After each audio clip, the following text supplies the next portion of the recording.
We are here. Welcome back to the Beauty Way podcast, season 2, episode 2. It's so awesome to have you here listening again. And today we have a very special guest, my amazing friend Pippa.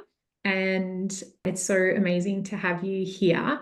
I feel like I'll just do a little introduction of who Pippa is to me. And then maybe you can do a little introduction of who you are, and then we can get into the conversation. Does that feel good? Amazing. So Pippa is my dear friend who I met maybe about 5 years ago-ish.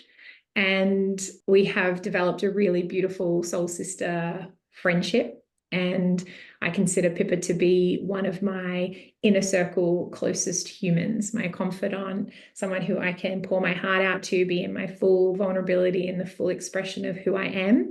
And Pippa has this deep embodiment of the beauty way, which is why I felt that it would be really beautiful for us to invite Pippa. And witnessing her be in ritual and in creation, and with her, the embodiment of her soul and the frequency that flows through her, is one of the most beautiful and exquisite things that I get to see through her art and through her, the nature of who she is. She is beaming heart energy, one of the biggest heart fields when you feel and receive her. And so it feels like a total honor to have you and receive you today, Pippa. And it's really exciting to welcome you to this conversation. So thanks for coming. My goodness, what beautiful, exquisite words. I feel so honored and touched, and ditto about all those things. I cherish our friendship so much, and I just love the places we go, and feel really, really honored to be here with you both. And I am excited for the places that we go. Yeah. And Kirsty has had an interaction with Pippa through purchasing some of her creative artwork at the over the last 6 months or a year or something. And so there's been threads of connection there as well, which is really beautiful. And when you were speaking, Carissa, about Pippa's heart, I totally felt that. And I think that, well, I know that I first came into connection with Pippa through you a couple of years ago. And then Pippa shares light codes every Lionsgate. And I downloaded those light codes. And then I just went to her website and just wanted to see more of her work. And I remember when I was communicating with her backwards and forwards, I felt as though she already knew me in the suggestions that she was making for what was available to me in the light codes. And we'd only had back and forth email conversation, but I really felt seen by her just in that little interaction. And that to me is evidence of someone with a beautiful heart as well. I don't know what to say. This is so beautiful. It's really emotional. Totally. And I love that reflection, because it's really one of the most important things to me, is for people to feel seen and honored and cared for. So actually brings tears to my ears. You felt that in our interactions. So thank you for your heart and for sharing it and for communing together, because that's really what creates those fields. 100%. The combination of our hearts. Excuse me. I'm getting really hot. What's all happening here today? I could just feel the field that is created through the intention of the beauty way, and through the co-creation that the three of us are going to have through this conversation, and I guess the codes that you bring to the table, Pippa, and your experience and your embodiment of the beauty way is what I guess makes that heartfelt connection that we just got to experience, and we get to experience through this. And so a little bit about my experience of Pippa and her work is she's an incredible wisdom keeper, and someone who co-creates with the field to receive visual and create visual art from what she perceives to be the visual representation of the codex that makes up an individual's soul light and mission light and all these different aspects. She's also an incredible artist, and has some amazing different ways that she supports people from the visual perspective, but also from the wisdom perspective. And so is there anything else you want to add to that, Pippa? No, it just feels really quite special to hear my work reflected back to me. And I feel you've covered everything, translating the frequency data into the visual form and supporting people to shine, essentially. So Yeah. thank you. Amazing. I'm really curious about how you allowed yourself to move in that direction. Chris has mentioned that you're an embodiment of the beauty way. How is it that you received this mission, this soul mission of sharing light codes, downloading from the field, creating this amazing geometry? It's so much more than geometry. I can't even find a word for it. And then bringing that to life. Can you share that process with us? Sure. Well, I guess it began quite young when I was exploring the quantum, not really having a word for the quantum. My term for it, and my friends, in my early teens, we would call it communing with the organizer of all things. And I found that through words, so writing words down in the form of poetry and weaving frequencies, I would use different terminology for it then, but weaving energy into form through poetry and through visual form, I had a relationship with the organizer where I would ask for things to come into being. And I discovered an art form, a Celtic tradition called sigils, where you call through letters and shapes and energies into form to essentially create a wish out to the universe. And that was a really beautiful part of my relationship with the world. I would create sigils and make magic and do rituals and basically be in my lovely little magical world. And then probably about, I don't know, maybe 10 or 15 years ago now, I was working with a beautiful woman over in Perth, and I was creating her website for her. And the part of the way that I create websites is that they're far beyond the physical. They are a frequency match to the emission, the energetic emanation of the person who the website is for. And so this beautiful being who I was working with also did these amazing Lemurian sessions, these incredible sessions. And so I asked her if we could do a session together. And it was incredible. And I just felt these memories just coming through into the now. And then very soon after the session, maybe half an hour later, I sat down at my computer and I called through these frequencies and shapes and geometries into form on my computer. And that was my first light code in the sense that I now know them. And I sent it to her and I was like, oh my God, look what just happened, this thing. And it's the emanation of the thing. And it's got all these frequencies in it. And she was just like, what? Amazing. And anyway, so that's really how it was birthed. And then I quite shyly did that alongside my website business. And I was just like, I create soul code geometries. I do this thing, but I'm a website person. And it's just kind of this little delicate thing. And then gradually over time, through the beings that interacted with these particular works, my soul was encouraged to bring it to the forefront. And I felt seen and backed and understood by various beings and mentors over the years who really saw the essence of what I was doing. And so gradually brought that into the fore, and as the websites went into the back. So that's how it all came to be. Wow, so beautiful. And that little piece about you were a website designer, but you allowed your true voice to shine through, I think is something when we talk about the beauty way, and Carissa and I it's really important to us to share about the gift of creativity and weave that through the theme of this whole seasons of podcasts, because artists have so much of that within them and don't always necessarily honor that aspect of themselves. Would you agree with that? Yeah, I'd say there's a lot of so many people, everyone experiences creativity differently. And some people identify as artists and share their work with the world. Some people share their work with the world and don't feel comfortable identifying as an artist. And then some people say, I'm a creative person. And some people say, oh, I'm not a creative person. Yet my perspective is that we are all innately creative simply through being human. everywhere we look, there is human innovation. Every single thing. My little pacer started off as someone innovating a mechanical pen. And then through that, over time, it's like everything around us has 1,000 creative beings standing behind it that came into the creation that we have in front of us in the now. And I think that includes art. It includes music. It includes poetry. It's like everything is informed by the world that has come up behind us up until the now. And yeah, so I think that it does take bravery to let the creative self be seen and come forward.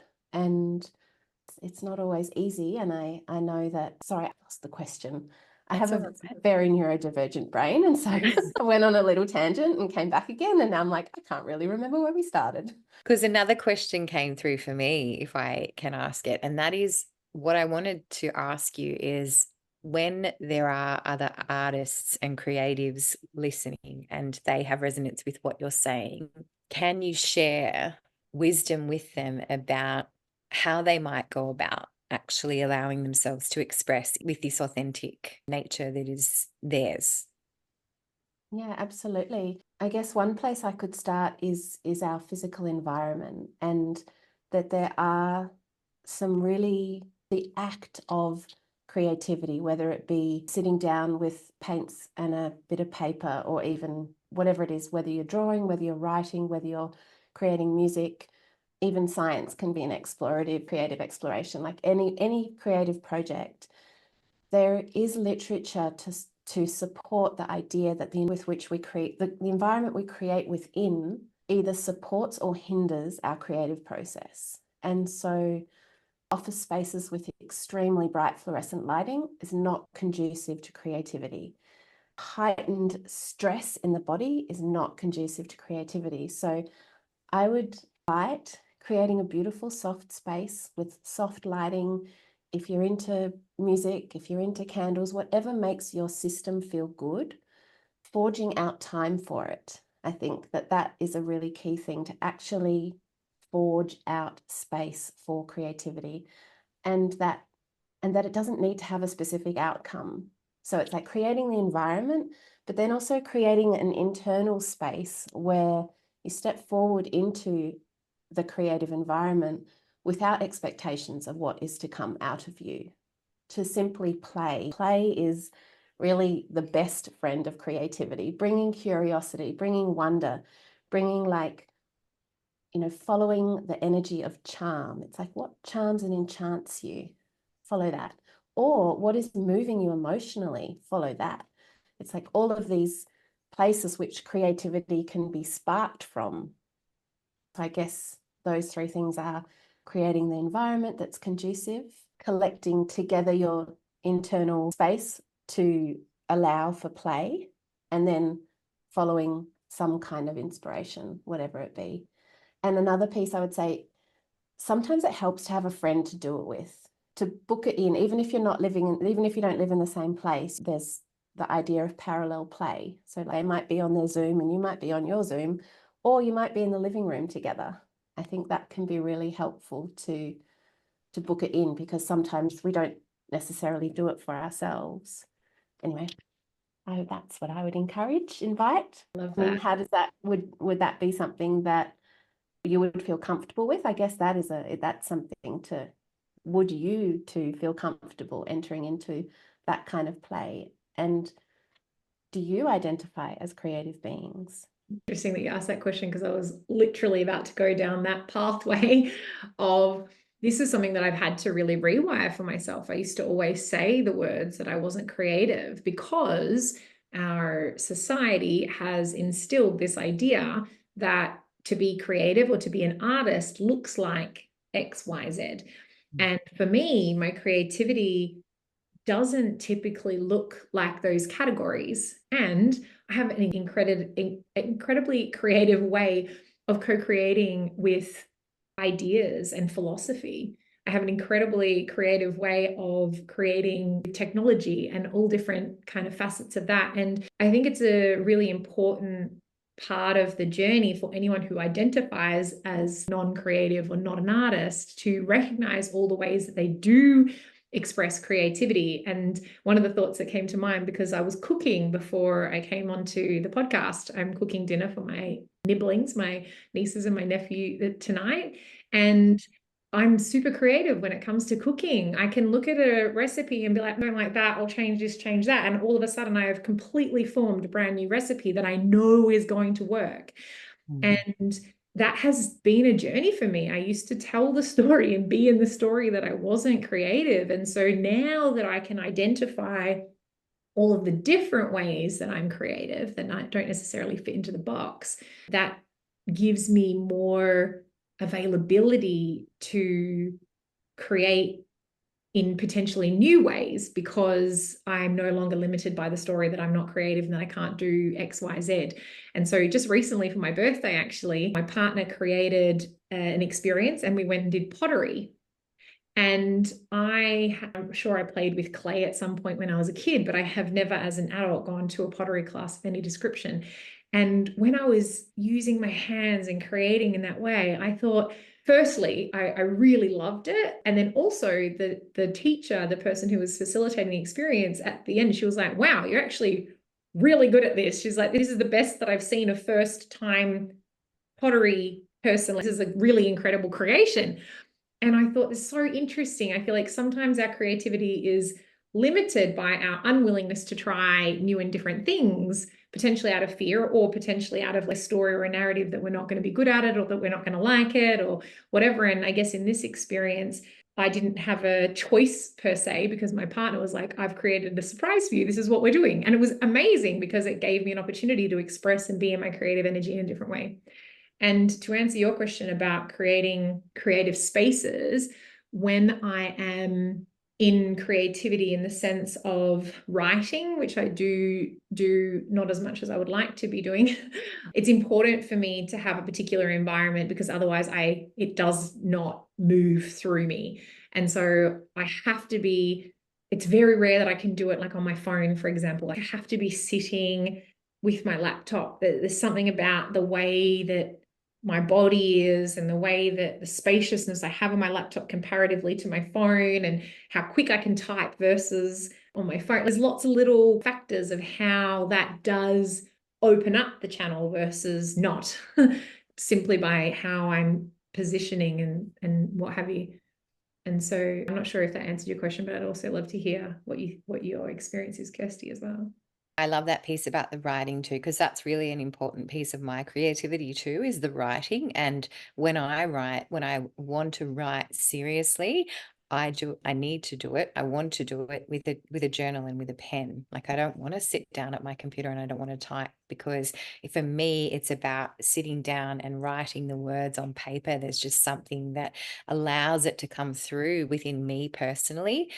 And I was thinking, my story was quite similar to Carissa's growing up, in that sense of like, I'm not creative. And we talked in our first episode about how the school system creates that homogenization. And I know that definitely that happened for me. And I grew up with this idea that I'm not creative. Like, I was an athlete and I did those things, but that's not creativity. And when Carissa was talking, what really came forth for me as I was reflecting on my own experience is actually becoming a mother opened me up to my creativity.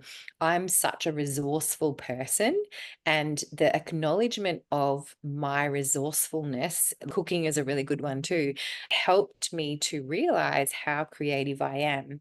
And it helped me also to let go of that need to be perfect, because I think that's something that really stifles creativity as well, and is conditioned into us early on too. If we fail, then we're going to get it wrong, and we're tested, so we have to make sure we get it right. And that was all really big for me, whether that was the decision that I made. Like, I can't get it wrong and I need to be perfect. And so being a mother and actually letting myself fully lean into being a mother and going with the mess, and there's a lot of mess, and being in that space, and then watching my children. And I loved what you said about play, of how there isn't an outcome when we're in play. There is simply the process. There is simply the beingness. And when we can let ourselves rest in that beingness, just stuff comes through that we hadn't necessarily thought about before, and we let ourselves come from that space.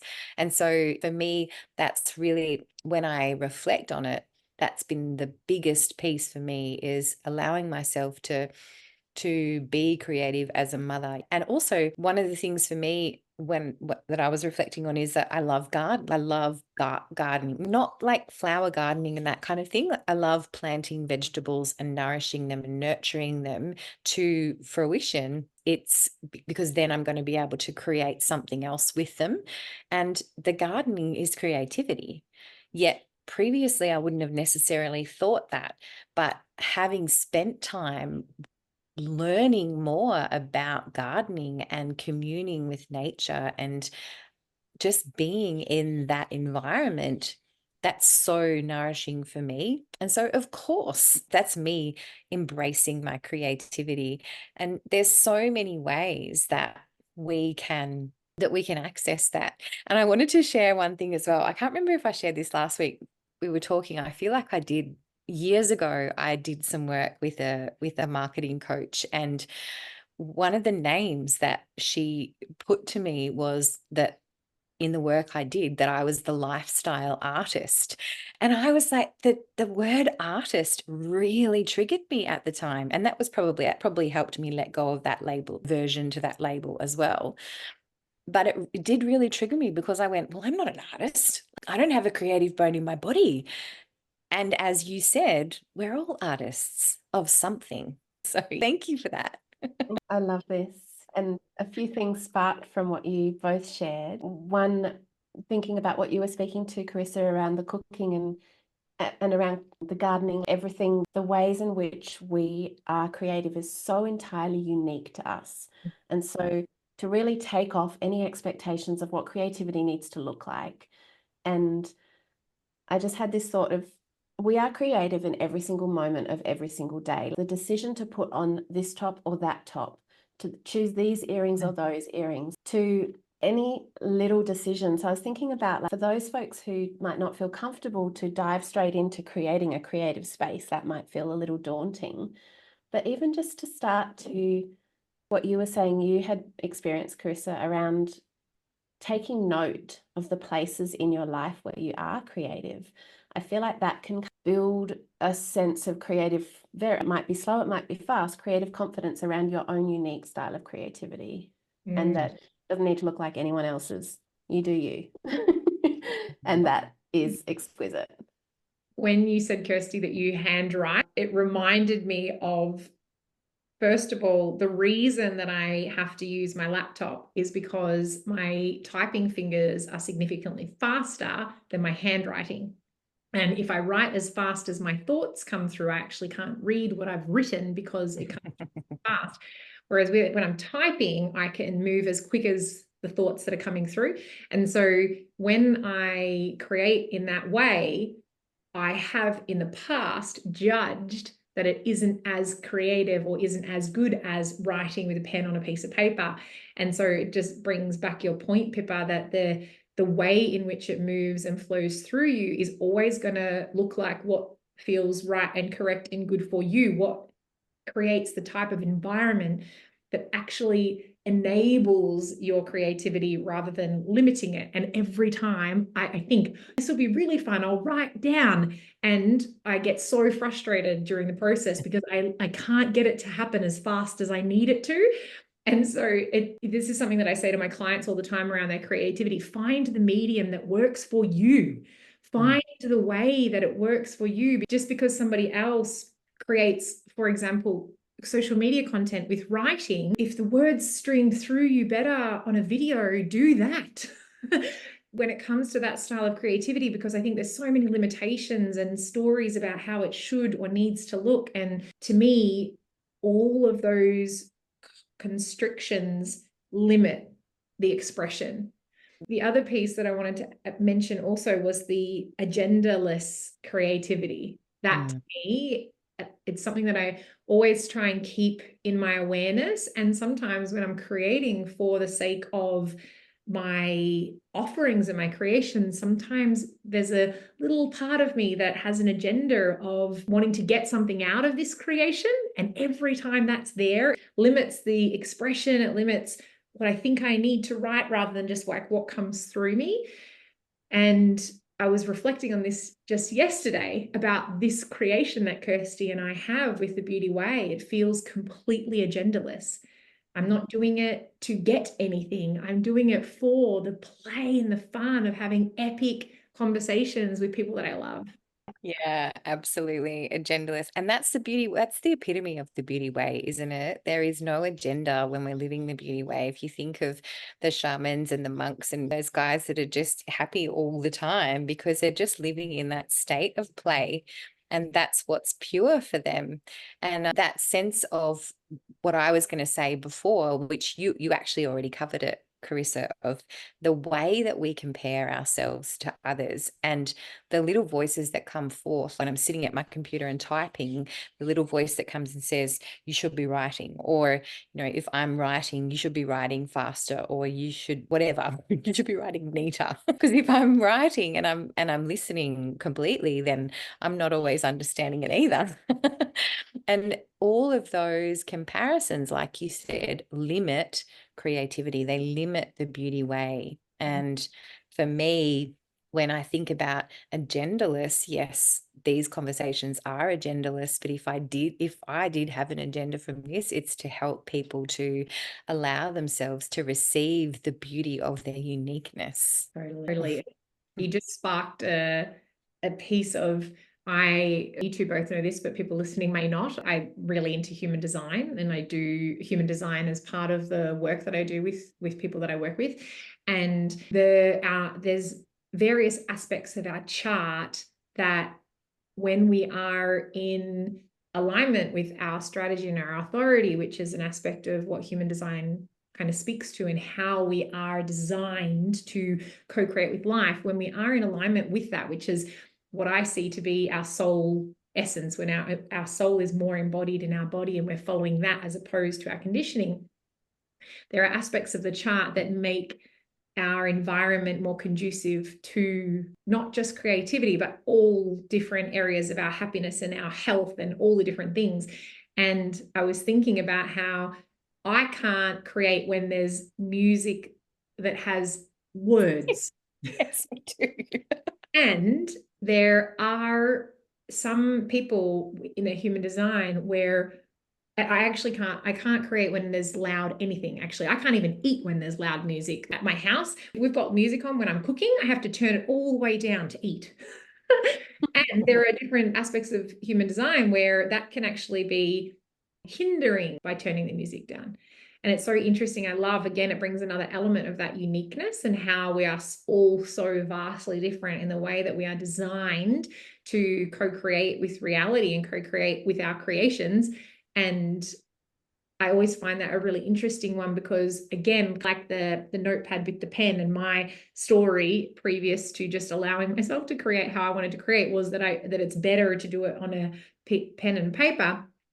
And there are so many threads like that we bring into our creative process that limit us, and yet our human design says, no, do it the way that you're designed to do it. Release all of the homogenization that says we have to do it the same way, and allow it to come through the way that God created you to create through.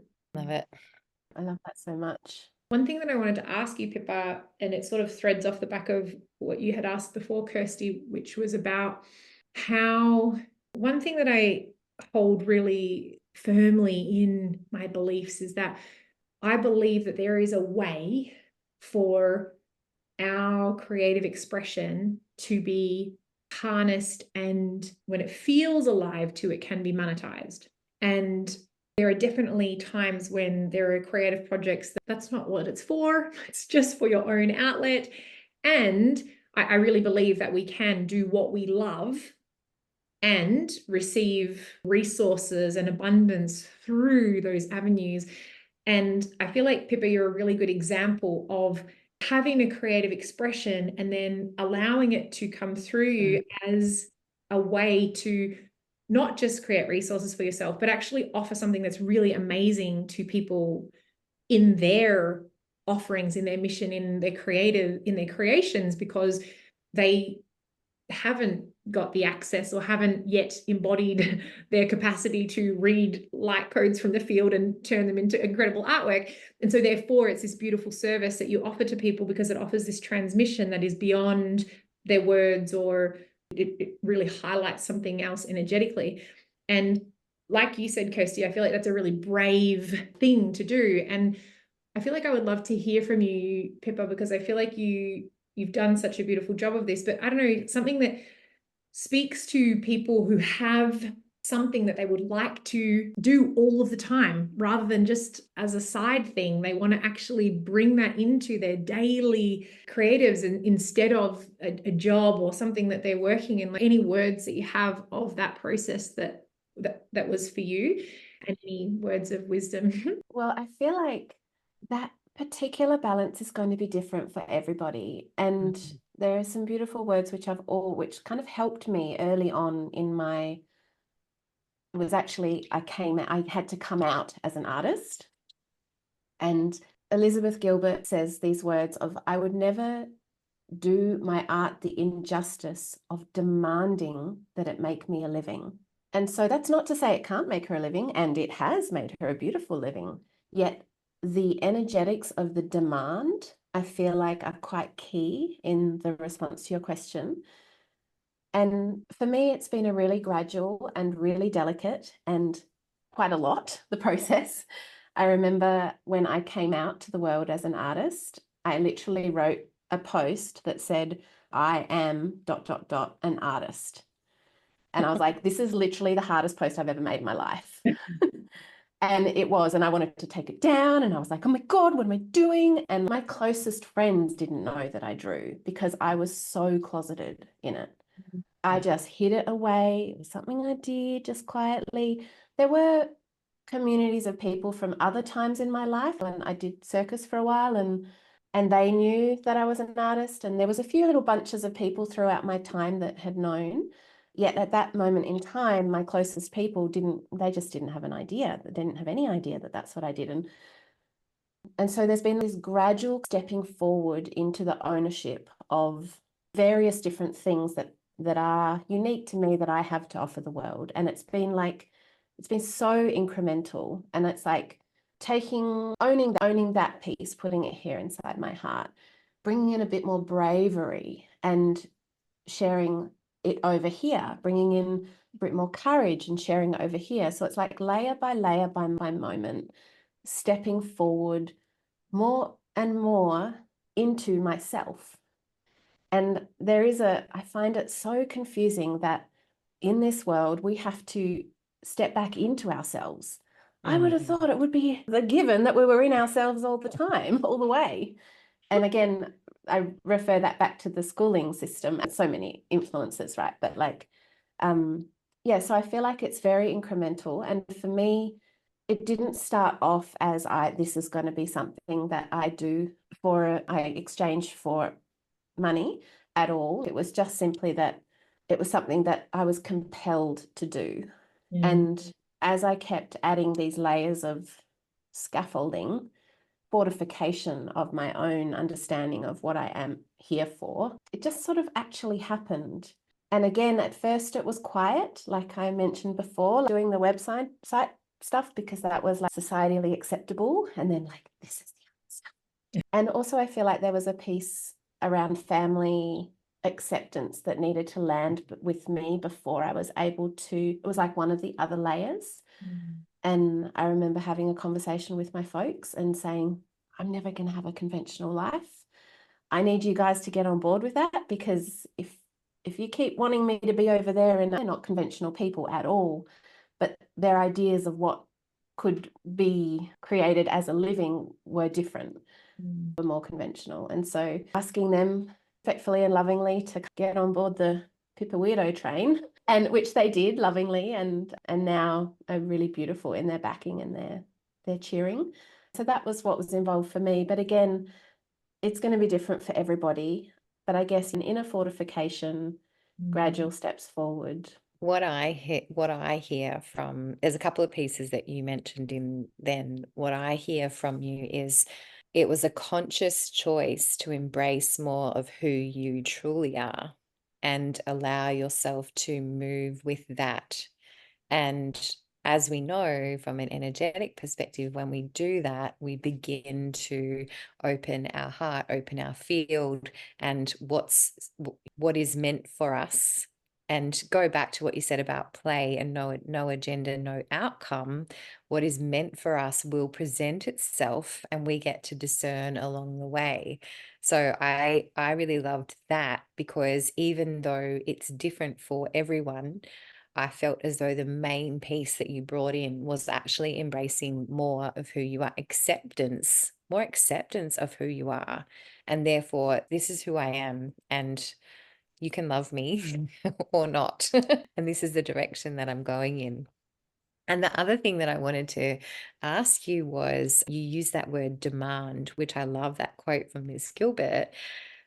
And the first thing that arose was, so what's the difference between the energy of demand and command? So demand is a forceful stipulation of an expected outcome.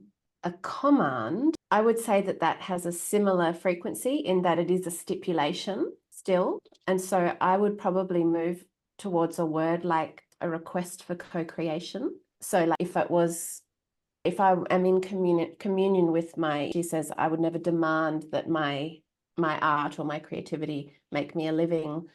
I would say, how about let's get in communion and see what co-creation. So I request that let's dance, and then creativity or ideas and things can come and play with me. And again, not necessarily stipulating the outcome like we were talking about before. And it also, lots of people speak about in the early days of creative venture or creative expression or creative expression, if there is a desire for it to bring you income, which there is a desire for many people who have creativity pouring out of them, that in that moment, it's like Elizabeth Gilbert saying, I'm not going to demand it to make me a living. She had other things. She was working as a waitress. I was doing web design.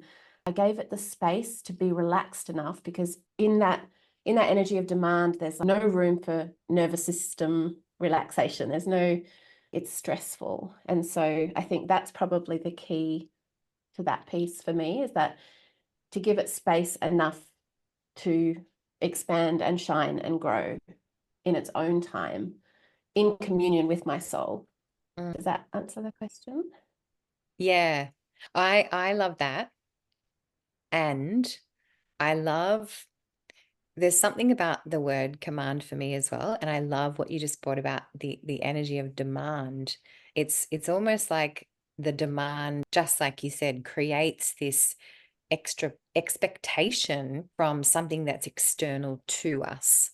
And if I feel into command, there, in the sense of co-creation, I get to use that with myself, but I don't necessarily need to project that out into the world. So it's almost as though I am communing with self in the command, but the demand is an external expectation that when I release that, I am actually releasing pressure from myself, and therefore I'm releasing pressure from the divine, from the environment, from all of the things, which makes my creation even more powerful.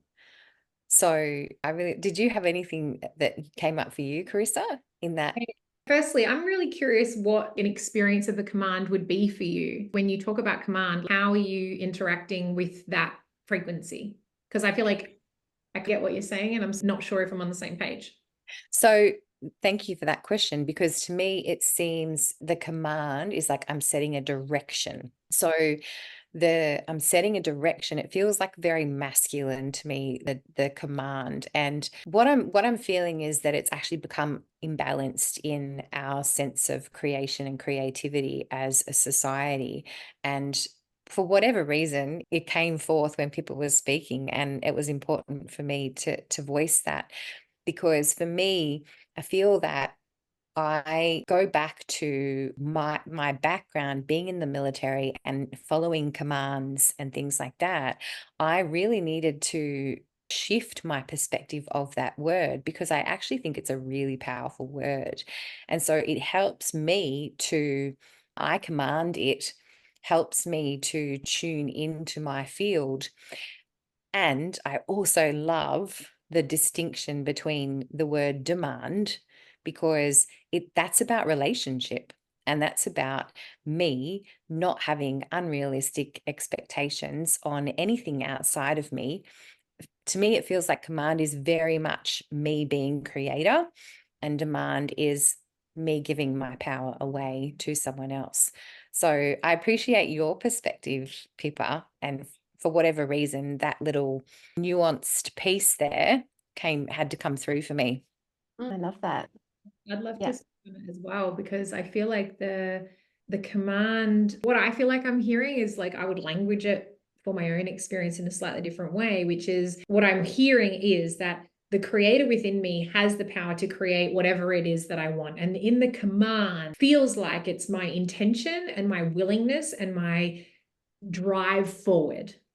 And so if I want to create a reality where eventually my creations are what is offering resources into my reality, then it starts with my intention, and the way that I hear command is that I am in the embodiment that I am a creator of my reality. And so therefore I am choosing this direction for my reality. And one of the things that I have faced with my clients and time again over the years is exactly what Pippa you spoke to, which is we can't expect our baby birthed creation to offer us resources, expecting our brand new born baby to be able to study at university or make an income or run when they can't even yet crawl.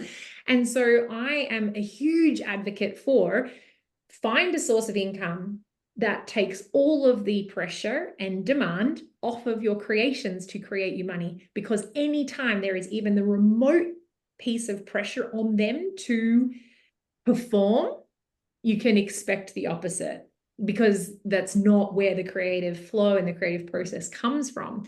And so anytime someone comes to me and there's this intensity or pressure to create, I always encourage them to get a job.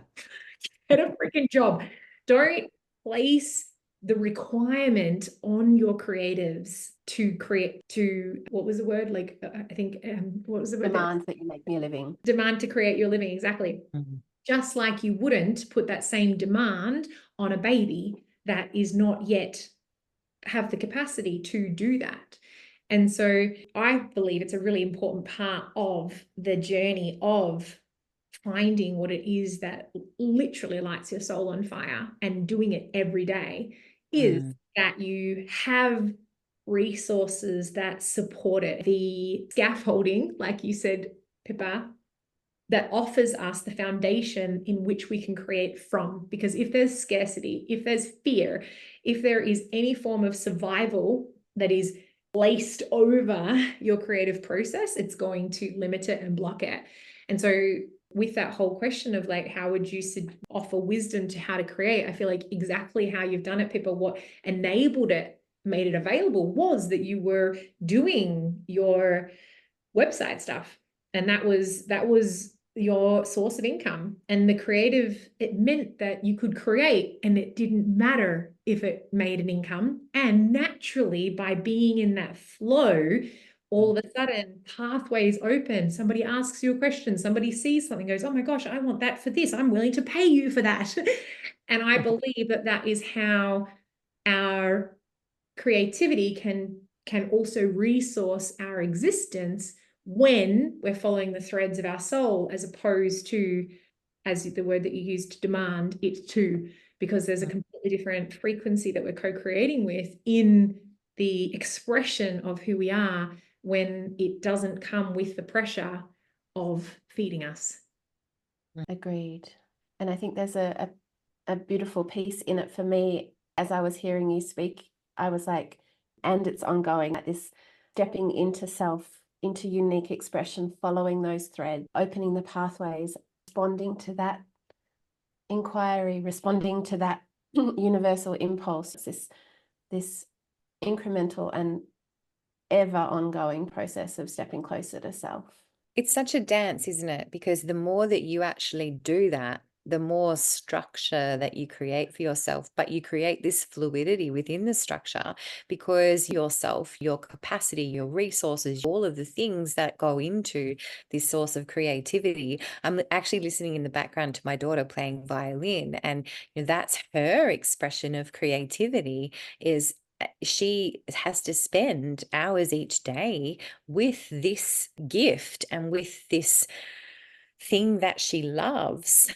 And she needs to commit to that for her to tune into her creativity more and more and more. And so, yes, she's following a structure of notes and things to learn how to play. But the more that she allows herself to follow that, the more she feels comfortable to expand beyond that. Really. And that just brings that word forward of devotion. And it to me, it relates with what I feel your meaning of command is. I'm so in my command of this is the creative, this is the thing that I want to be with or create or do, or how I want to engage with life, with my choice and intention for that requires my devotion. And if I have the command, but not the devotion, but your daughter, she has this vision for all the amazing things that she gets to do because she loves being with her music. And if she wasn't devoted to the skill building and gift expanding process of practice, if she wasn't devoted to that, then the chances of her landing in the different places that enable her expression would be limited. And I really see this in you, Pippa, your devotion to your creativity, your devotion to the sacred space that you create for it to flow feels like what my interpretation of you living the beauty way. It's an example of that because your devotion is in the co-creative aspect with life, with your creations, with your space. Yeah, absolutely. Every moment being in that relational field of where does the grace move through this in my relationship to it.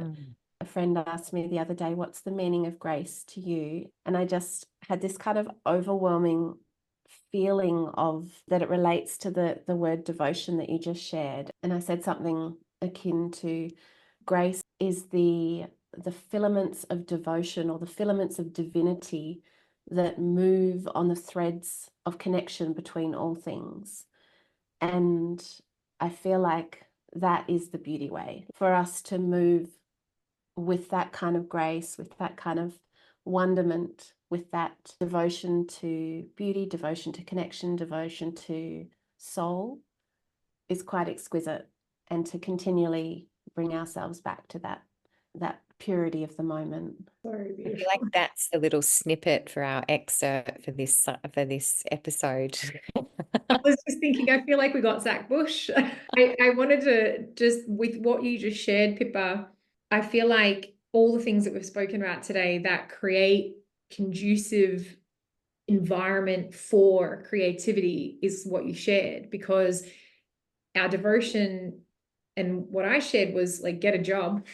that job acts as a support and an investor to the creativity, and the devotion to your creativity is getting the job. The devotion to your creativity is creating an epic space, and your environment includes everything, your relationships, the space that you live in, the town that you live in, the people that you interact with, and the actual physical creative spaces that you create in your room, with your altar, whatever it is, those that goes from the micro all the way out to the macro, and those structural elements that offer us that are part of our devotion, our willingness to choose this environment isn't supporting me. And so therefore, I'm going to devote myself to choosing what does support me, because that are those filaments that you speak to. The only way that I can do it graceful is to have structure that supports me. And if I don't have structure that supports me, the grace, I haven't seen an example of someone doing it gracefully that doesn't have the nervous system supported through structures that enable them to create. And so I love what you said, Pippa. It was really very poetic. Same, I agree. And there was something that came to me, and I can't remember what it was, but I really echo everything that you just said, Carissa, about that structure and about that grace. And that is the beauty way. And if we go back to nature, she has the structure. The elemental wisdom always knows it moves in perfect flow, perfect divine order. And yet she's messy. She doesn't do it in lines. And we flow, and that is the beauty way. And every single time I come back to that, and I remember nature is so beautiful and she's so messy at the same time. And that's really, as we explore our own personal creativity, letting ourselves get messy is such an important part of it, and not needing to be perfect. I love that.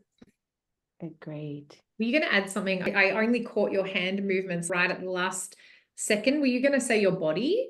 Yeah, I was. And then you covered it with nervous system. I feel like health as well. Like it just reminded me of health. And obviously nervous system is an aspect of that. And our physical vessel and what we put into it is, and we spoke about this briefly last time in a slightly different context, but our health and our wellness is such an important part, because if we're not feeling vibrant, and if we're not if we have limitation for ourselves to express the light through us, it's another limiter for our creativity. And it speaks to that point about the more soul embodiment, the more pieces of myself that I reclaim, the more parts of me that I am willing to be, as opposed to keep in the closet, the more light that can be expressed through our body. And it's sort of a chicken or the egg situation. The more that we support our body to be an expression of the light, the more available we are to be in our soul embodiment, and vice versa. The more available we are for our soul embodiment and the willingness to have the courage and the bravery to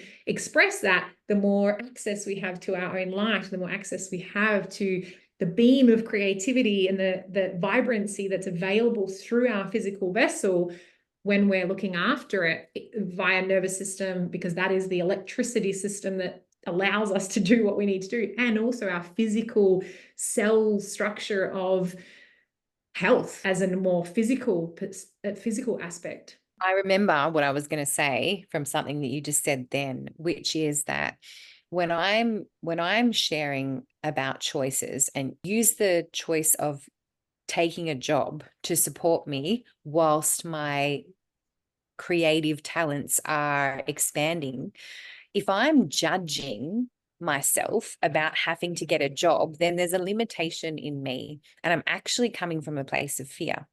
The most loving thing that I can do is to accept that it's important for me right now to support my body. And the way that I'm going to do that is to get a job so that I can receive income that's going to support me to be able to give more time to this thing that I love. And it's a choice between the fear and the love. And getting a job might mean that I'm actually in alignment with my path more than me focusing all my attention on that. So I wanted to bring that in just from a little bit of different language perspective, which it's the same as what you said, but it is the difference between fear and love. And I just ask myself, is this from fear or is it in love?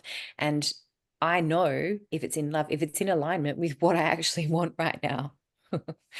Yeah, I love that. And it sparks for me that this, I mentioned before, it being an ongoing process. And I have a new bud, a new baby that has arrived in my field. And it's like, there's a part of me that just wants to go, oh, let's play. And like, let's only play. Let's just do you and I. Let's grow you and work out what you want to be. But then there's another part of me which is realizing, or that has made the choice or the decision to put it in my future basket as I gradually work towards its it being shared with the world, knowing that the other work that I am doing is creating the structure for it to flourish within. And so it in and of itself is going to take some time to come into its full maturity. And I'm so excited about that. I can't wait. Oh my God, so exciting. And there's like a discernment about where I put my energy in this moment. Yes, great, awesome. And let's play in this field to create the beautiful financial scaffolding to make that be able to be the best version of itself. That's another piece. Through offering them the gift of spaciousness, we can let the soul of our creations expand into the best versions of themselves. Totally. I feel like Another snippet. the child analogy just coming through so strong then. When you have a new baby, we don't just ignore our other children. We don't just devote all of our time and energy to the new baby and then ignore the fact that we already have a 10-year-old and a 7-year-old who also need our love and attention. And those, you know, that analogy of that the new thing that you're birthing as a baby that can't yet walk on its own, look after itself, lends itself to your teenager or your adult babies / business / offerings that are actually more self-sufficient, but you still get to look after them and make sure that they are nourished and nurtured as well. And I totally agree. It's a ever growing process. And I also wanted to add one little piece around, we spoke about get a job, right? And I was reflecting, and what you said, Kirsty, was so perfect around the judgment and what I would also perceive as shame. There's a lot of shame in our society around, oh, I've failed if I've gotten a job. And my experience when I chose that I was going to use my expression, my soul's expression, as my resourcing, as my creative endeavors, as the thing that I was doing on a daily basis, instead of getting a job, I chose to move in with my mum. And that was equal at that time because that was what was going to offer me the support and the resources as opposed to a job at that particular time.